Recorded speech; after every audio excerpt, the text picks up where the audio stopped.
Olá, bem-vinda a mais um episódio do nosso programa Menopausa no Divã.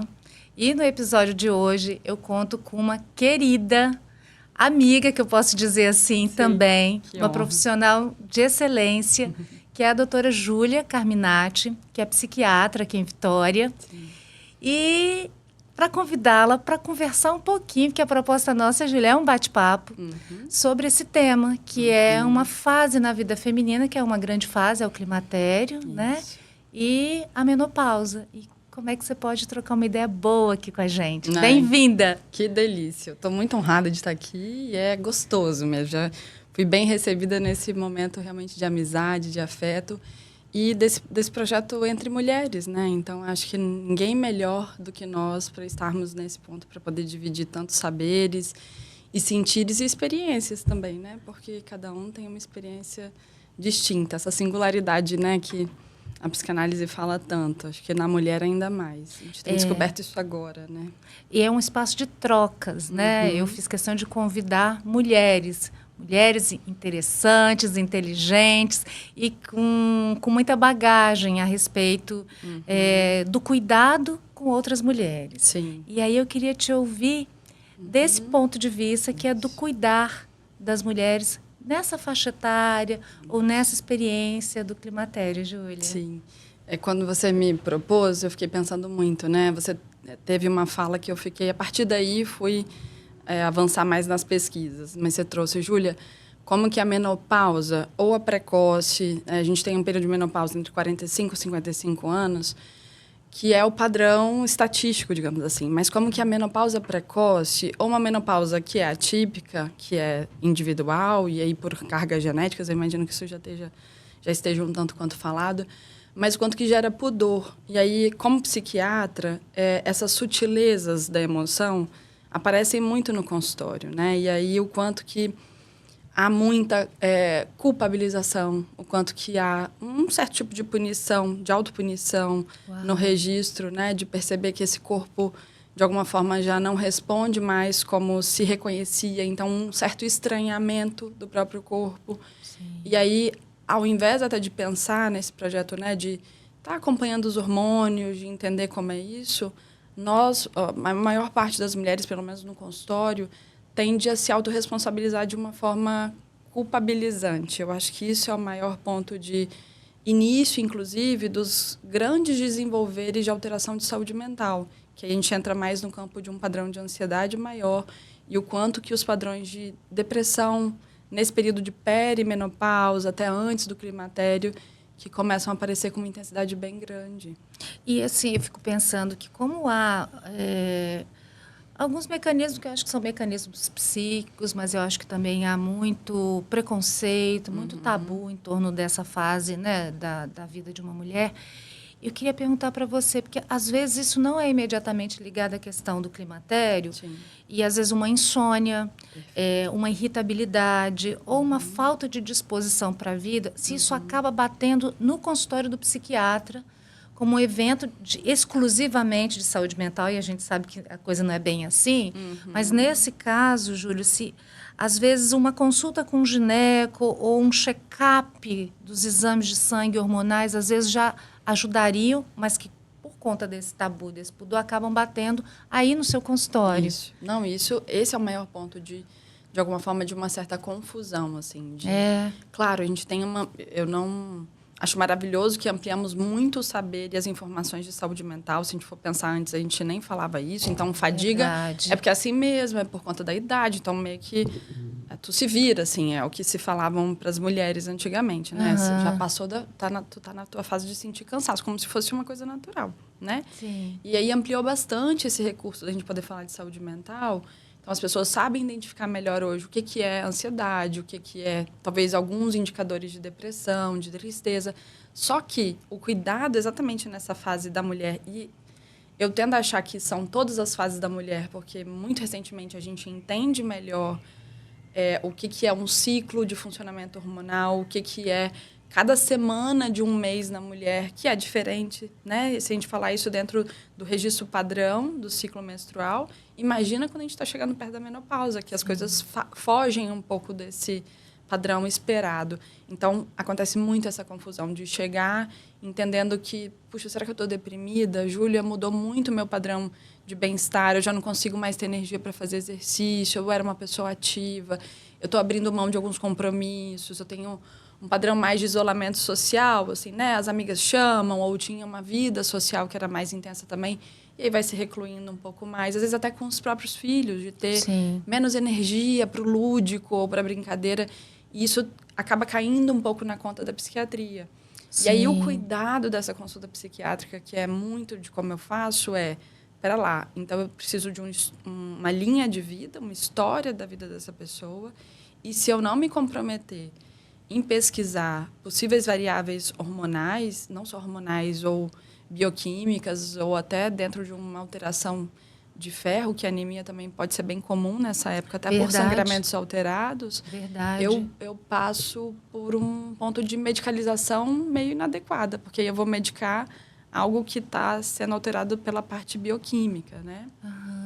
Uma questão que eu achei super importante dentro do programa, a gente entrevistou uma ginecologista, que é a doutora Mayumi Noda, e ela estava falando o quanto que às vezes as pessoas só chegam a buscar ajuda quando a coisa já aconteceu e o caldo já entornou. Perfeito. Quando, na verdade, você pode fazer todo um trabalho preventivo e um acompanhamento para gerenciar essa fase da vida feminina, né? Dando condições a essa mulher em vários níveis, não só médicos, mas às vezes da alimentação, da atividade física. E eu queria ouvir você a respeito desse ponto também, desse gerenciamento. Não é só, tá com uma insônia, eu vou tratar a insônia, tá com uma depressão, eu vou tratar esse comportamento aqui. Não, isso é perfeito, porque esse é o cuidado que a gente fala mais prejudicial, eu tapar um sintoma específico. Então, se eu não entendo como clínica, ou até nutricionista, ou até as equipes que sejam educadores físicos, que o sintoma ele faz parte de um cenário maior, e aí se eu alivio só aquele sintoma, eu como psiquiatra, se eu alivio só a insônia e eu não estou investigando o restante, eu vou deixar essa pessoa desassistida. Sim. Porque eu posso dar uma medicação que eu sei que é eficiente, que vai fazer essa pessoa dormir, mas se a alteração dela é de progesterona, que é o que acontece na menopausa, a progesterona cai junto com o estrogênio, eu vou ter um sono de péssima qualidade. Então, eu tenho um sono químico, né? Um sono medicamentoso. E quando não usa mais a medicação, volta tudo. Não tem uma perspectiva do tratar. Do tratar, né? Desse cuidar. E entra um ponto importante do que você falou. A informação, esse despudorar, esse desvelar... através desses avanços, tanto culturais, científicos, da mulher nessa fase, é a única forma da gente prevenir, porque é a informação que faz com que a gente se assegure e vá buscar ativamente cuidado. O melhor remédio. Eu tenho dito aqui que a informação é sempre o melhor remédio, né? Ou pelo menos ele deveria ser uma bússola na busca por ajuda. E, Júlia, uma coisa que eu tenho acompanhado assim, ao longo desses anos de clínica, né? É muito particular como cada mulher vive isso, mas eu já consigo pensar algumas questões que são mais típicas, né? Então, assim, uma coisa de um não reconhecimento naquela imagem corporal, uma certa melancolização quando esse luto dessa transição não está acontecendo, né? Quando essa mulher não encontra representatividade, e situações, de fato, onde as pessoas precisam de uma ajuda ainda mais específica, mais especial. Do ponto de vista da clínica psiquiátrica, assim, você conseguiria me dizer as coisas mais, vamos dizer, mais, para um público leigo, assim, as coisas mais graves, mas também mais típicas das mulheres nessa fase? Sim. Você falou coisas que são muito importantes, eu acho que passa pela via do desreconhecimento. Então, acho que isso... é o início. Então, eu começo a ter um estranhamento do meu próprio corpo, que pode ser pela imagem, porque a gente sabe que pela alteração hormonal, a gente tem um depósito, uma distribuição do tecido adiposo que é diferente, ou uma dificuldade na perda de peso, ou até outras mulheres que fazem um efeito contrário, quase anorexígeno, digamos assim, que tem uma perda de peso diferencial. Então, a gente pode ter os dois extremos, mas sempre passa por um certo estranhamento. E aí, na psiquiatria, o que a gente vai vendo acontece muita labilidade emocional. Labilidade é muita oscilação. E, muitas vezes, claro, são pontos desencadeadores muito específicos, porque a vida continua trazendo vários desafios, mas, às vezes, são imotivados. Então, às vezes, a mulher por uma questão muito pequena, tem um efeito, um choro mais compulsivo, fica mais à flor da pele. Você tocou num ponto importante, que é um padrão de irritabilidade mais contínuo. Então, às vezes, pequenas coisas. Meu Deus, eu esqueci de levar meu carro na revisão, ou aconteceu alguma coisa com o filho Os e tudo. esquecimentos que começam a ser comuns Sim, também, né? Sim, que essa é uma outra característica, porque a gente sabe o quanto que, hoje em dia, na neurociência, o quanto que os hormônios sexuais, progesterona, estrogênio, que são os grandes moduladores, eles modulam, sim, os neurotransmissores.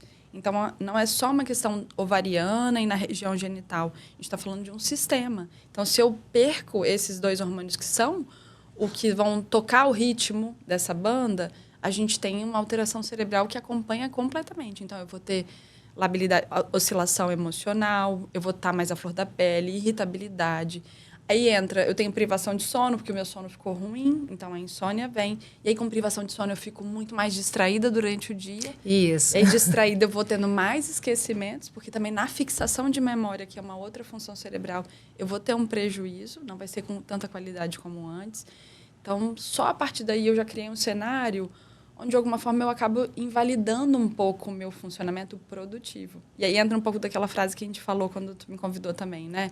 Como que as mulheres começam a sofrer, onde existe um prejuízo na reprodução ou uma finalização do processo reprodutivo. Justo. Como uma perda de produção funcional, social. E isso é muito triste, assim, de perder um lugar. Uma redução, né?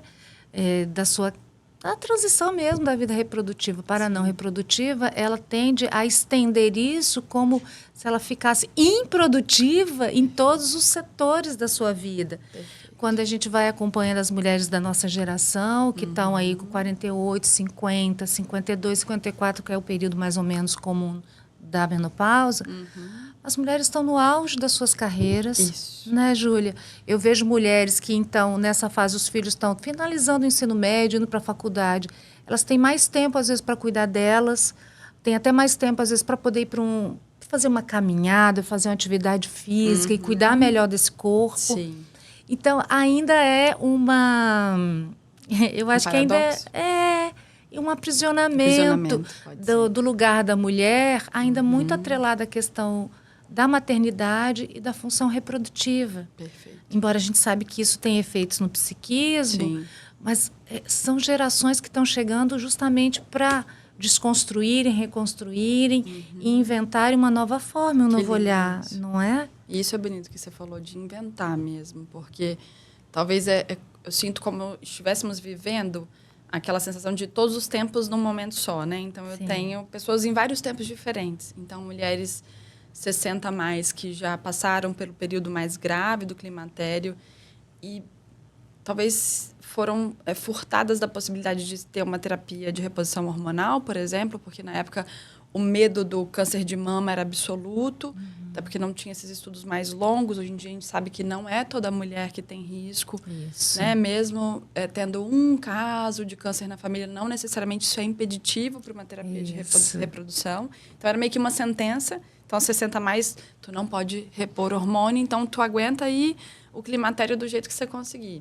Aí nós temos as mulheres de entre 40 e 55 que já têm um acesso melhor, então a ginecologia, a psiquiatria entrou entendendo que os fogachos não são essa história horrorosa, né, dos preconceitos femininos, como se fosse um piti, e aí a mulher acorda à noite e é só uma coisa da cabeça. É tão caricato, né? Quase que uma caricatura da mulher na menopausa calorão, os fogachos, não sei o quê. Gente, é um desconforto, é hormonal, isso não está no nosso controle. Não está no controle. Né? E também o climatério, a menopausa, não se resume a isso. Perfeito. Tem tanta coisa que acontece com uma mulher nessa fase, e eu acho que, às vezes, essa imagem dos calores e do ficar se abanando é uma forma até de ridicularizar essa fase. Eu acho. Né? E a gente precisa destituir a mulher, porque eu acho que esse é um outro ponto. Aí a gente está falando dos impactos culturais, que também vêm sendo deslocados, e eu acho que somos uma geração de mulheres que estamos batalhando bastante nesse ponto, não à toa, inclusive esse lugar que você oferece aqui, porque é de desmistificar, é de combater qualquer tipo de destituição, inclusive no lugar médico, das ações de capacitismo que ainda existem, porque tem profissionais que destituem a queixa que uma mulher vai trazer ou o desconforto que ela está tentando verbalizar, que não é fácil colocar em palavras. Então, se não tem acolhimento em nenhum âmbito, nem com os parceiros em casa, talvez nem com as amigas, porque tem uma certa inibição, muito menos com o médico ou a médica que vai acompanhar. E aí, que lugar que eu tenho? Como é que eu vou, né, ter acesso à informação? Entender que é um protocolo de cuidado, entender que tem todo um campo de mudanças e escolhas que possam ser diferentes daí para frente. Sim, sim. Né? E nessa fase, Júlia, eu ainda vou voltar a essa coisa assim, de aquilo que pode, às vezes, se acentuar ainda mais na fase do climatério, assim, no campo do cuidado, mas também do tratamento medicamentoso. Existem algumas coisas onde a indústria farmacêutica também já está mais atenta a isso, com respeito. Sim. É uma curiosidade a minha. Não, essa. não. Existe. Aí, talvez eu volte até um pouquinho para a pergunta que você fez. Então, ao receber mulheres que têm essas queixas e que, para mim, seriam muito simplistas se eu encaixasse dentro de é um simples transtorno de ansiedade ou é só o início de um episódio depressivo, que pode acontecer nessa fase. Mas se eu for simplista e não investigar, eu talvez dê essa medicação e tape o sintoma e aquilo pode passar despercebido. O ideal é isso, é como uma visão mais global, mais integrada, mais multiprofissional, puxa, eu vi no teu exame uma alteração. Eu não sei modular hormônio, né, como psiquiatra, mas eu vou chamar a ajuda da minha colega ginecologista ou do endocrinologista ou de todo mundo junto. Ótimo. Né, para poder dar esse suporte. Aí você falou, hoje a indústria é mais sensível? É por conta desses... Eu sou um pouco fã, talvez nerd da ciência nesse ponto, porque teve muito avanço. Assim. Então, por exemplo, o fogacho, que é essa caricatura maior, ele é uma alteração do FSH, que é uma substância produzida pela nossa hipófise. Então, ele é neurológico. A alteração que dá do fogacho é neurológico, não vai passar sozinho, não vai passar só se você jogar água no pescoço, não vai passar se você respirar fundo. Então, ter as medicações corretas que aliviem esse processo neurológico, a parte do sistema nervoso central que tem ali, que é muito da neurologia, mas é mais a psiquiatria que tem esse acolhimento, alivia muito. E é transitório. Então, que bom que a gente pode ter ferramentas para poder passar por essa fase sem ser aquela história do sacrificial, da mulher ter que ser forte, dar conta e aguentar. Não. Quantas vezes as mulheres são colocadas nesse lugar? Eu acho que quando... E aí eu vou puxar a brasa, né, aqui para minha sardinha, porque, assim, na virada do século... para o século XX, o que o Freud já foi revolucionário era justamente nesse ponto.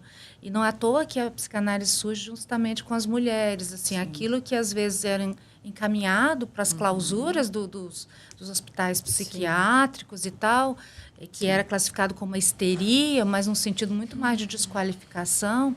O Freud vai dizer, olha, isso que se passa aí como um fenômeno, né, de um sintoma, isso quer dizer alguma outra coisa, isso porta alguma outra coisa de saber. Perfeito. E aí, Júlia, puxando para hoje em dia, a gente vê que em todas as fases, assim, o quanto que na menina, na adolescência, até a menarca, a primeira menstruação, se ela fica ali com cólica, um pouco mais recolhida e tal. Nossa, não, tem que aguentar, não sei o quê, que frescura. Né? Até as questões da TPM, né? Da tensão pré-menstrual. Outra coisa que eu vejo, e acompanhei recentemente várias gestantes, e foi um trabalho muito interessante, porque depois da pandemia, algumas mulheres adiaram o projeto de engravidar. Então, elas engravidaram e foram tendo filhos ao longo de 2023, algumas na virada para 2024. E elas assim, gente, ninguém me contou que isso ia acontecer com o meu corpo, que essa parte ia escurecer, que eu ia sentir isso, que ia ser esse carrossel aqui de loucuras. E, nossa, mas, gente, amamentar, ninguém me falou isso, que eu tinha que preparar. Minha mãe nunca me disse que eu tinha que preparar, né, o meu corpo, o meu peito para isso. E quase com uma vergonha de dizer assim, gente, eu estou com dificuldade aqui para amamentar. Eu não sei o que acontece quando esse filhote começa a chorar. Então, assim, de novo, as mulheres são colocadas contra a parede, tipo, tem que aguentar, né? Tu tem que saber isso só pelo seu ser mais primitivo, né? Como se a gente tivesse com uma caixinha no bolso de um saber absoluto de como que tem que funcionar. E uma sequência de violências, muitas vezes obstétricas, as que vão, às vezes, para lugares, e isso não é, vamos dizer assim, privilégio só de quem vai para o sistema público de saúde, isso está em todos os lugares, todos os lugares. né, a violência obstétrica. Você vai para o mercado de trabalho, que eu tive a doutora Mayumi aqui dizendo que uma das pacientes dela, numa reunião importante no meio corporativo, teve uma crise de fogacho, e todo mundo fez comentários ridículos, assim, menosprezando esse fenômeno. Em público, né, digamos assim. Sim. Aí depois vem essa coisa de você ficar mais sem energia, com a libido mais embaixo. Não, você tem que aguentar, tem que superar, e, tipo, na raça. Isso. Então, você está trazendo uma informação de muita qualidade, assim. Não precisa ser por essa via do sacrifício. Não precisa. Né? Na verdade, tem recurso. Eu acho que até talvez o movimento mais transgressor que nós, mulheres, possamos fazer Isso. é acabar por aqui, nessa geração, essa herança do sacrifício. Que não passa por essa via. Pelo contrário, a herança do sacrifício, para mim, é uma cultura de violentação, não sei se existe essa palavra, mas de violências múltiplas para a mulher. Né? Então, aguenta, sempre, né? Aguenta a menstruação, e às vezes é uma endometriose que começa muito cedo. E ninguém investiga. E essa mulher pode ficar infértil. Porque não foi assistida, porque não é só uma dor de cólica, é só tomar um remedinho que passe, que alivia. Ou não é nada, põe um gelo e está tudo bem. Ou tamanhosa. Ou você não dá conta. Como é que você vai trabalhar se todo mês você tem que ficar isolada durante 3 dias porque está tendo uma dor absurda. E às vezes é uma doença grave.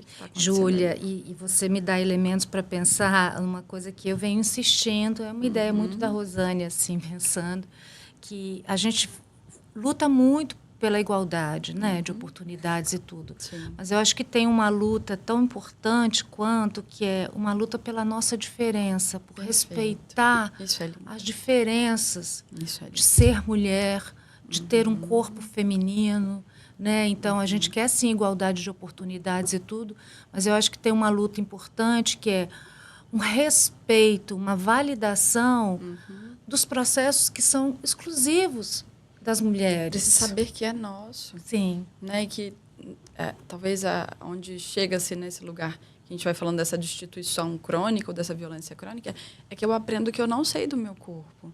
É que eu aprendo que eu transfiro para o outro. Alguém vai me dizer o que deve estar acontecendo. E acho que essa pode ser a origem de muitos transtornos, inclusive mentais e de saúde mental adiante, porque eu vou aprendendo que, né, eu não sei, está errado o que eu sei, ou realmente eu desconheço, ou eu não tenho autoridade para poder falar sobre aquilo, ou alguém falou sempre que é uma bobagem, então vem um processo mais, uma certa humilhação de alguma forma. Sim. Então, imagina o quanto que isso vai se desdobrar nas escolhas futuras com parceiros, ou com carreiras, ou o quanto que eu posso ter prejuízos nessas escolhas. Então, estou falando de uma coisa que parece ser localizada só na questão hormonal, mas se a gente ampliar, tem contágio, uma contaminação em tudo que diz respeito ao desenvolvimento de personalidade intelectual e de alcance de capacidades, né? Eu tendo a pensar, assim, ainda como uma valorização muito grande do Freud, que, assim, o feminino tem sempre algo do transgressor e do disruptivo. Perfeito. Né? É sempre assim. Por isso que eu acho que a arte e o feminino estão muito mais próximos, né? Como anteninhas, portando alguma coisa nova, que pede passagem e que, portanto, é transgressor, é disruptivo. Né? E eu acho que nesse momento, Júlia, que eu tenho me dedicado ao projeto Menopausa no Divã, eu tenho visto que o quanto uma geração de mulheres está revolucionando. O nome do projeto é Ressignificando essa fase da vida, como menopausa, nova fase, né? Assim, de dizer e até descolonizar um pouco o corpo feminino e tal. Assim, são mulheres que estão... Eu não gosto da palavra plena, viu, Júlia? Eu, como, assim, nesse sentido caricato, comum da palavra plena, porque eu acho que somos sujeitos divididos, isso é ótimo, isso não é ruim. Né? O Freud já dizia do consciente e do inconsciente, mas eu digo assim, são mulheres que estão muito potentes no sentido produtivo, criativo, que é essa energia feminina, para desconstruir e inventar um novo olhar para as mulheres menopausadas, climatéricas, que é uma fase que depois tem tanta coisa ainda lá pela frente. Se a gente for pensar, as mulheres têm no mínimo 1/3 a mais de vida depois desse período. certa. Então, sim, de pensar, é muita coisa. Como que 1/3 da vida inteira possível, Sim. eu vou passar tendo reduções da minha capacidade de alguma forma, porque, né, mais uma vez, os hormônios podem interferir na minha capacidade de absorção, de cognição e tudo.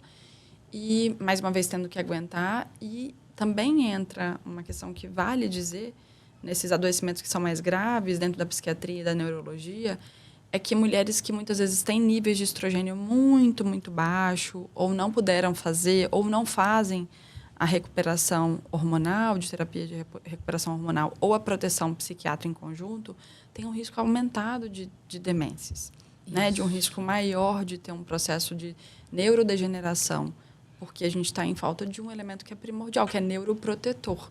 E aí, se eu fico completamente sem nada, né, de todos os elementos neuroprotetores, isso é certeza que eu vou ter um prejuízo de um órgão que precisa daquilo. E aí você também traz para a cena um outro preconceito que é muito grande, né? A busca por uma ajuda de um profissional da área psi.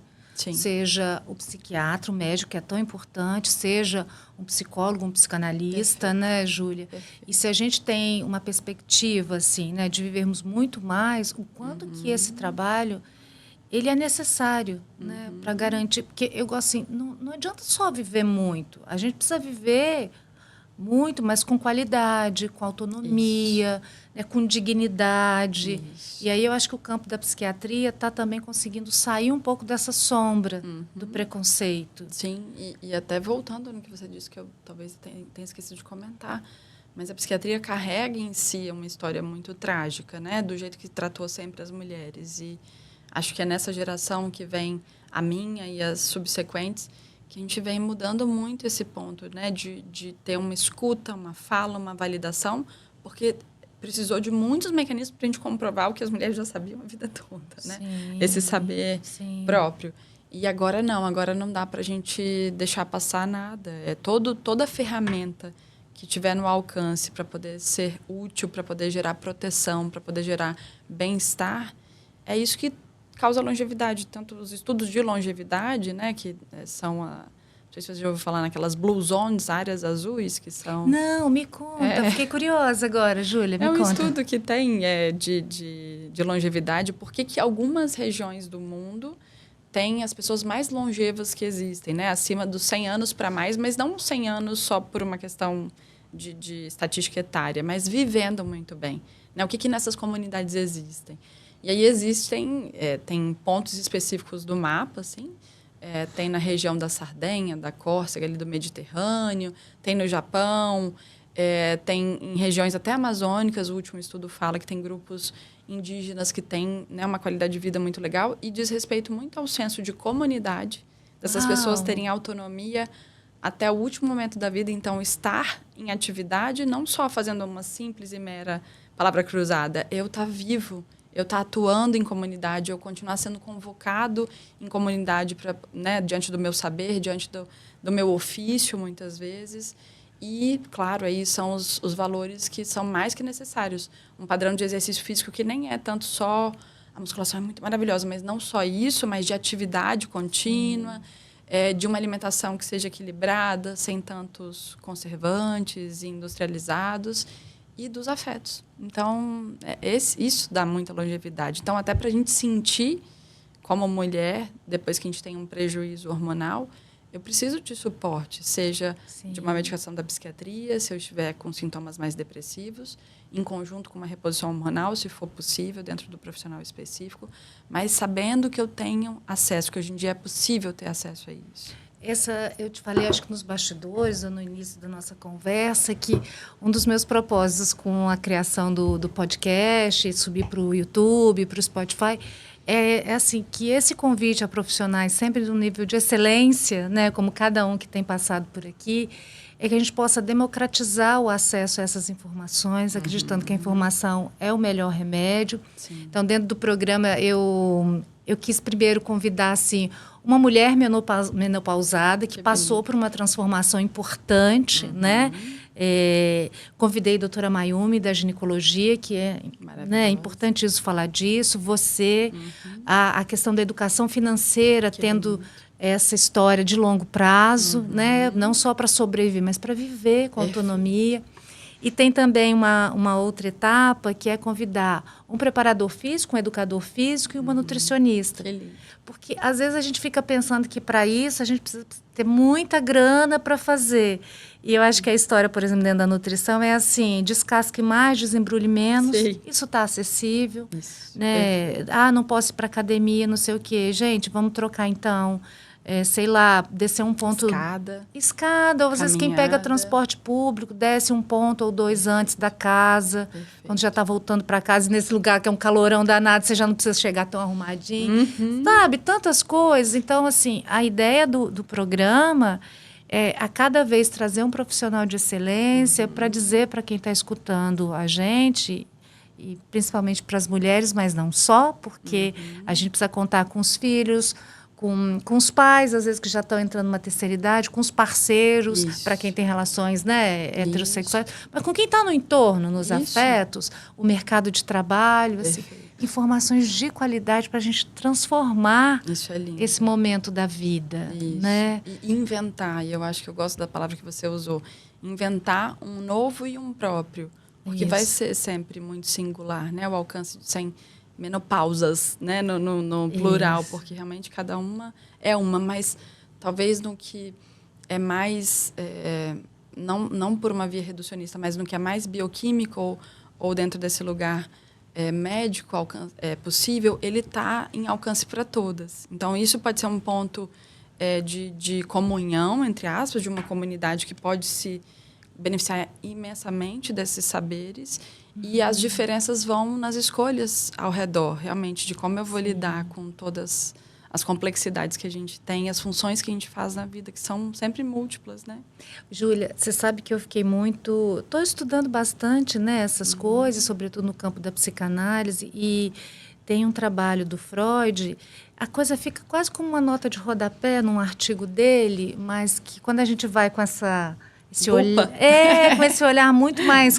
curioso, ele diz que as mulheres nessa faixa, elas têm um aporte maior de energia psíquica.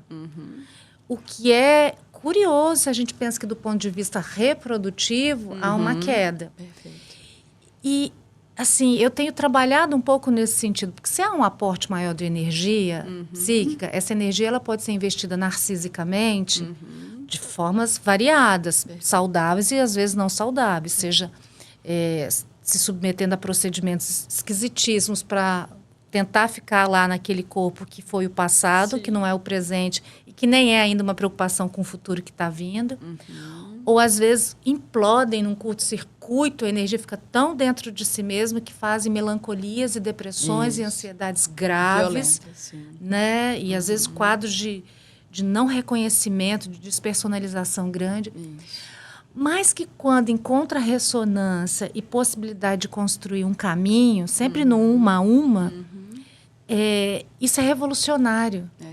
Assim, nisso eu falo, gente, como que o Freud, ao dar voz às mulheres, ele é revolucionário. Eu sei que há muitas leituras possíveis do Freud para alguns e tal, mas assim, eu vejo o Freud como muito revolucionário e apostando nessa energia, né, psíquica e do feminino. E eu acho que é muito do que você falou. Ele revoluciona se abrindo espaço para a mulher num lugar, né, numa época que não era medieval, mas assim quase medieval ainda, no sentido em que a mulher não tinha voz alguma.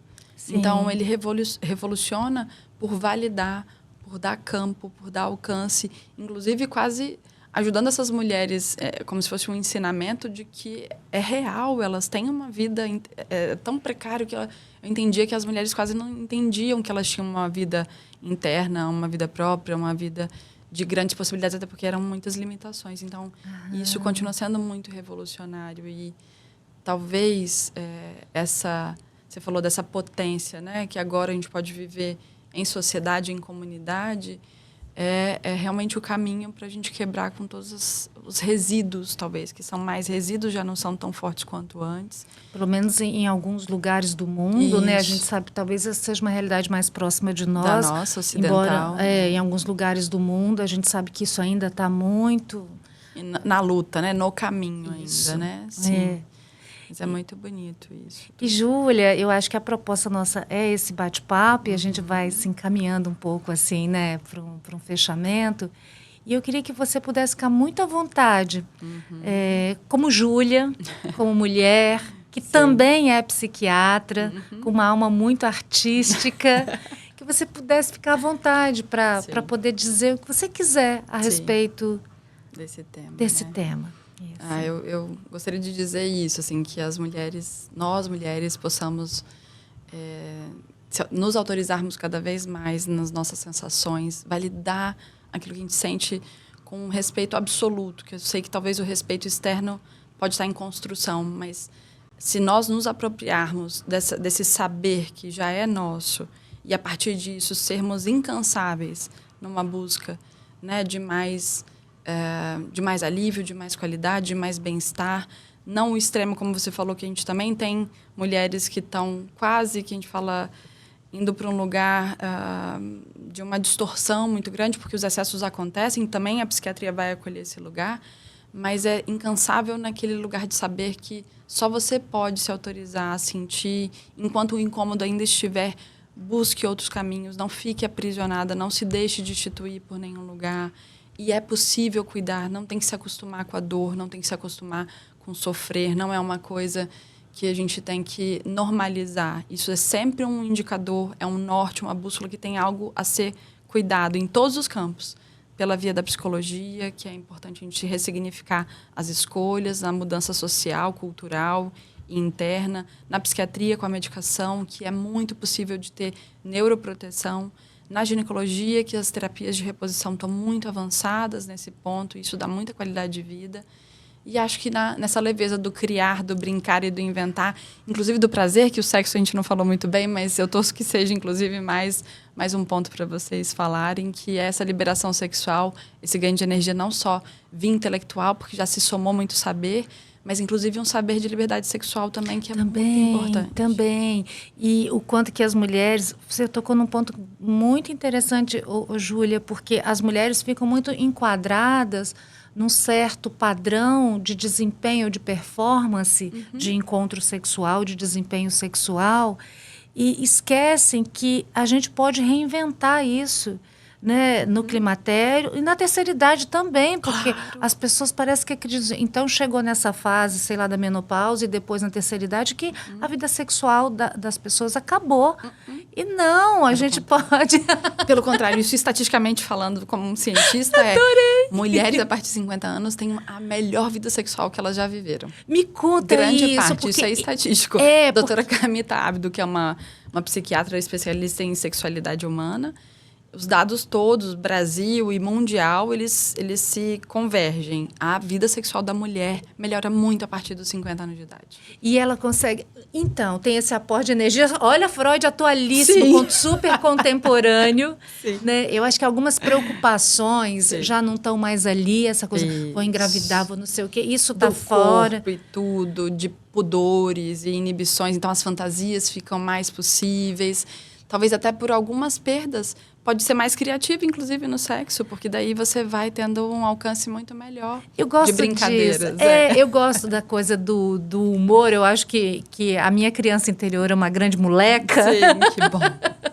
Eu gosto muito do recurso do humor e da brincadeira, porque quando a gente começa a não se levar tão a sério e a gente se despe um pouco de alguns padrões e você consegue, que eu sei que é difícil, fazer alguns lutos, elaborar algumas perdas narcísicas, que muitas vezes tem a ver com o corpo, a gente se permite mais.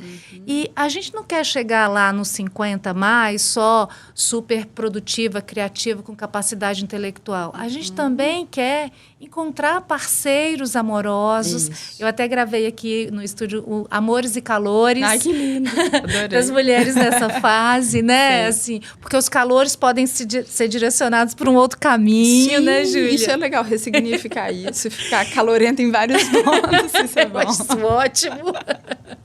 Sim. E assim, brincar um pouco com isso, quando você elabora um pouco mais essas perdas narcísicas e faz um pouco as pazes com o corpo que você tem ali, naquele momento, você pode se divertir mais e poder também ir construindo esses laços e convites ao masculino, né?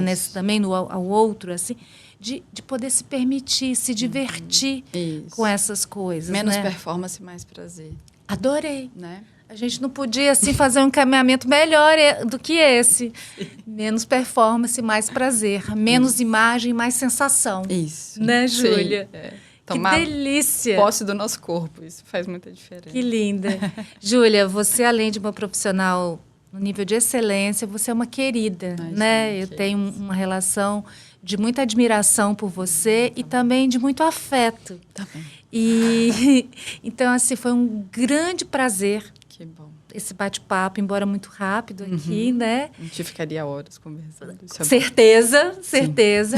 Mas, assim, para que outras pessoas também conheçam essa Júlia, eu queria que você dissesse Eu brinquei ó. com você que eu sou meio atípica, então meio bicho do mato, então não sou tão tecnológica nas redes. Eu tenho um Instagram, que até é Júlia C. Lopes, mas quem se aproximar por lá vai ver que ele é bem, um pouco inativo, digamos assim. E eu gosto muito do contato, então eu estou sempre no consultório, eu posso depois deixar meu contato. E também tem um e-mail que pode parecer quase jurássico, mas é muito vivo para mim. O seu e-mail. Doutora Júlia C. Lopes@gmail.com. E aí qualquer dúvida, e se quiserem inclusive os artigos que eu posso compartilhar, enfim, isso está bem à mão assim para a gente poder discutir sempre. Informação é sempre um prazer imenso. Eu acho que esse é um papel, para além de qualquer questão medicamentosa, que a clínica é quando já aconteceu alguma coisa, mas a informação é sempre na tentativa e na perspectiva do que eu acredito que é prevenir, precaver. E ainda mais para uma galera que vai viver 100 anos, né? Imagina, isso aí tem que viver com muito tesão, né? Pelas coisas. Né? Adorei o nosso papo. A gente vai ficando por aqui. Eu espero que vocês que estão aí desse outro lado, escutando, assistindo a gente, que tenha sido prazeroso e informativo. E é sempre muito bom contar com a audiência de vocês. Mais uma vez, obrigada. Obrigada a você, foi maravilhoso.